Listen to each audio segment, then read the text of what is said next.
Penyebaran wabah penyakit menular ke berbagai belahan dunia membawa dampak buruk pada perekonomian, baik dari sisi perdagangan, investasi, dan pariwisata. Akibat wabah penyakit ini juga sangat dirasakan oleh berbagai lapisan masyarakat di Indonesia, baik di perkotaan maupun di pedesaan. Banyak pekerja harus pulang kampung karena penghasilannya menurun sangat drastis dan banyak pekerja juga dirumahkan oleh perusahaannya. Tidak hanya dampak ekonomi saja, rutinitas keagamaan pun dibatasi pelaksanaannya.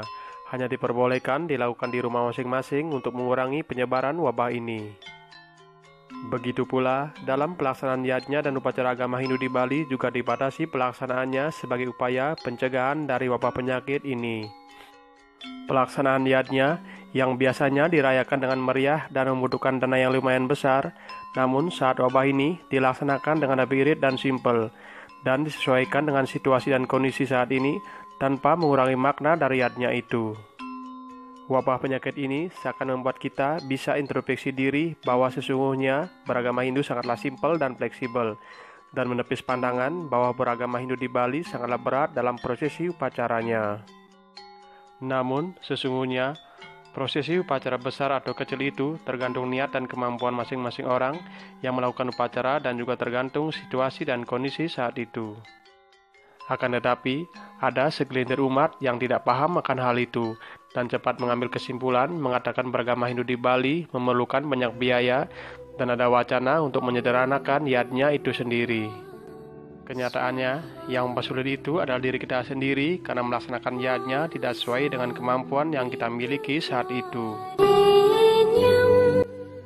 Dalam Pustaka Suci Lontar yang membahas tentang yajna, sangat jelas menerangkan tingkatan yajna yang bisa dilaksanakan mulai dari kecil, sedang, dan besar sesuai kemampuan tanpa mengurangi makna dan tujuan yajna itu sendiri.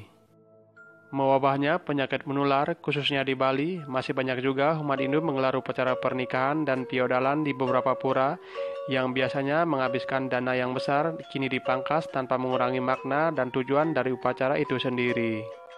Ini berarti umat Hindu di Bali telah bisa dan mampu serta mau memilih tingkatan upacara dan pelaksanaannya sesuai dengan situasi dan kondisi. Ketika pelaksanaan yajna dikurangi, tentu dalam agama Hindu ada cara lain untuk berkarma yang baik dengan cara menolong dan membantu sesama manusia tanpa pamrih yang disebut dengan karma marga yoga. Dalam kitab Parasara Dharma Sastra disebutkan bahwa sesungguhnya kewajiban utama manusia pada zaman Kali Yuga adalah berdana punya. Dana punya dalam istilah agama Hindu terdiri dari suku kata dana yang berarti pemberian dan punya berarti selamat, baik, bahagia, indah, dan suci. Jadi, dana punya bisa diartikan sebagai pemberian yang baik dan suci dengan tulus ikhlas sebagai salah satu bentuk pengamalan ajaran Dharma. Dalam pelaksanaan dana punya tidak terbatas hanya materi saja, tetapi bisa juga non-materi yang penting dilandasi dengan rasa yang tulus dan ikhlas. Pemberian yang didasari dengan punya tidaklah semata-mata dalam wujud uang, akan tetapi dapat dilakukan dalam bentuk tenaga, keahlian, dalam wujud waktu, dan dorongan moral.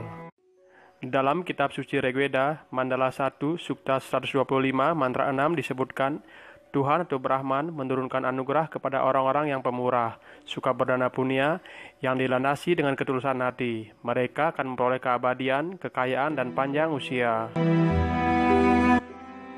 Musibah yang kita alami sekarang ini, tentu banyak saudara kita yang mengalami kesulitan ekonomi karena kehilangan pekerjaannya. Dan tentu bagi kita yang mampu, hendaknya menumbuhkan rasa empati dengan berkarma yang baik melalui dana punya. Dengan berdana punya, kita tingkatkan seradaran bakti kita kepada ide sayang widi serta menumbuh kembangkan sikap kepedulian kita terhadap sesama. Semoga musibah ini cepat berlalu dan kita bisa kembali bersama-sama melaksanakan swadharma di kehidupan ini.